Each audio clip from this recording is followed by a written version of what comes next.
Travis-Kelce and Taylor Swift's lives took a shocking turn after a late-night incident shook the peace of their otherwise quiet Leawood neighborhood.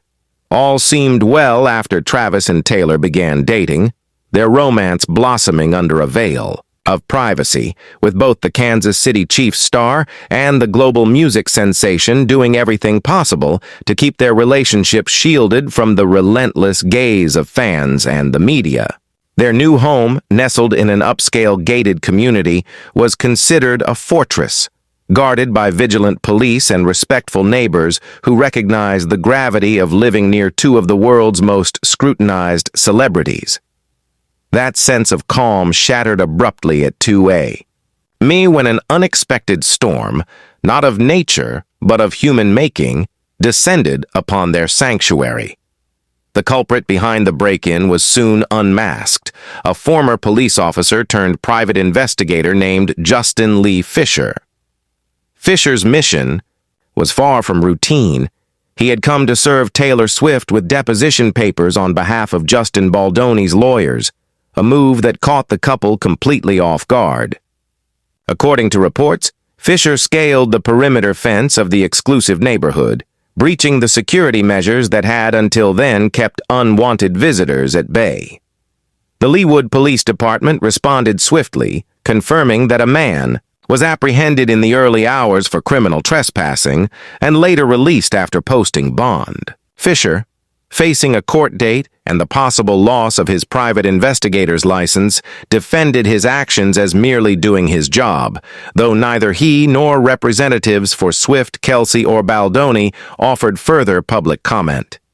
This unsettling intrusion became a wake-up call for the couple, highlighting the real dangers that come with fame, especially as Taylor had recently taken extra precautions, appearing behind a bulletproof curtain during the Chiefs versus Eagles game at Arrowhead Stadium just weeks before.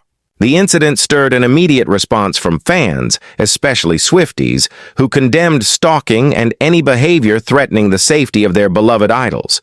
Yet the break-in was not the only threat on the horizon. Recently, court documents revealed that Brian Jason Wagner, a 45-year-old man, was ordered by a judge to keep at least 100 yards away from Taylor Swift for the next 5 years, another chilling reminder of the constant vigilance required when living in the public eye. Swifties across the globe buzzed with speculation. Why did these alarming events coincide with Taylor's impending album release? Whispers of conspiracy filled online forums. Some wondered if someone was orchestrating a campaign against the couple at their most vulnerable moment. Since Travis-Kelce proposed to Taylor, their relationship had reached new heights, instantly becoming a symbol of love and commitment admired worldwide. But with that visibility came a shadow, the darker side of fame, where jealous rivals, obsessed fans and opportunistic outsiders might conspire to undermine their happiness. Even the local press, once allies of Travis throughout his 13-year career in Kansas, seemed to turn cold. Reporters, perhaps feeling snubbed after Kelce declined their interview requests, began to shift the narrative. When the Chiefs triumphed, in their first 2 games of the season, blame for any missed interviews was laid squarely on Travis. Yet when the team pulled off a hard-fought victory against the Giants, the effort went unheralded, the accomplishment lost amid the noise of off-field drama. Subscribe for more updates on this unfolding story and all things celebrity. Meanwhile, Taylor Swift faced her own battles in the press.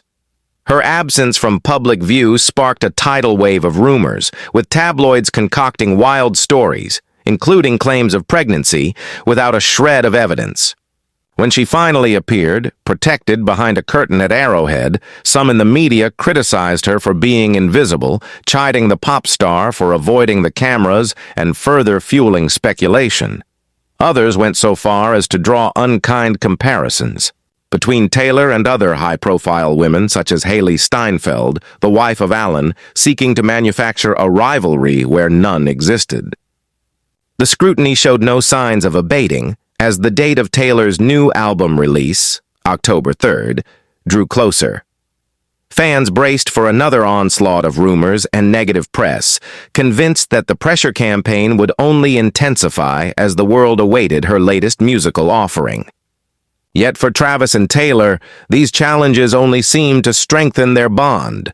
Their relationship, having survived the relentless pressure of public attention, now faced the test of real, tangible threats to their safety and peace of mind. The break-in served as a stark reminder that no amount of fame or fortune could insulate them from the dangers lurking just beyond the gates of their home.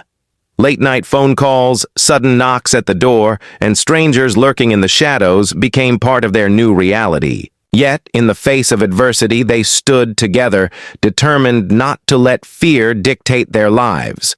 The couple's friends and family rallied around them, offering support and urging them to increase security measures.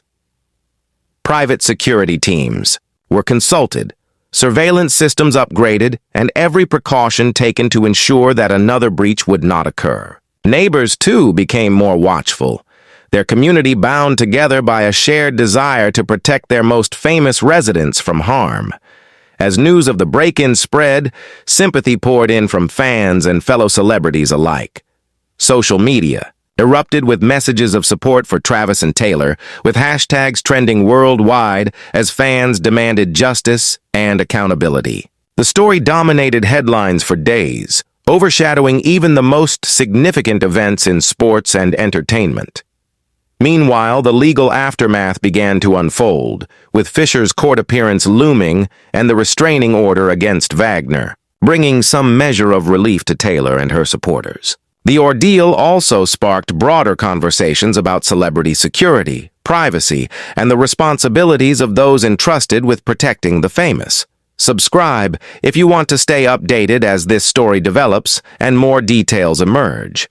In the quiet moments that followed the chaos, Travis and Taylor found solace in each other's company, their love tested but not broken. The experience brought them closer, solidifying their commitment to one another in the face of adversity.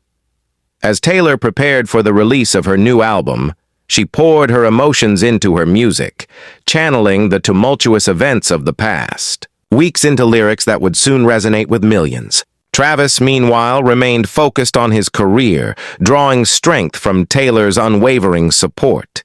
Together, they faced the world not as individuals, but as a united front, determined to write their own story despite the obstacles in their path. The days leading up to the album release were marked by anticipation and anxiety. Security at their home was tighter than ever, with guards posted around the clock and every visitor carefully vetted. Friends who visited remarked on the change. In atmosphere, a sense of vigilance now permeated the once relaxed household. Yet amid the tension, moments of joy still peeked through. Taylor spent long hours in her home studio, perfecting songs that reflected her journey and the love she shared with Travis. Travis, in turn, made time for quiet dinners and movie nights, savoring the simple pleasures that fame could not take away. The couple rarely ventured out in public, opting instead for the safety and comfort of their home. When they did appear, it was usually at carefully planned events where security was guaranteed and the risk of another incident minimized. Their inner circle grew smaller, trust became a precious commodity, and every new acquaintance was scrutinized.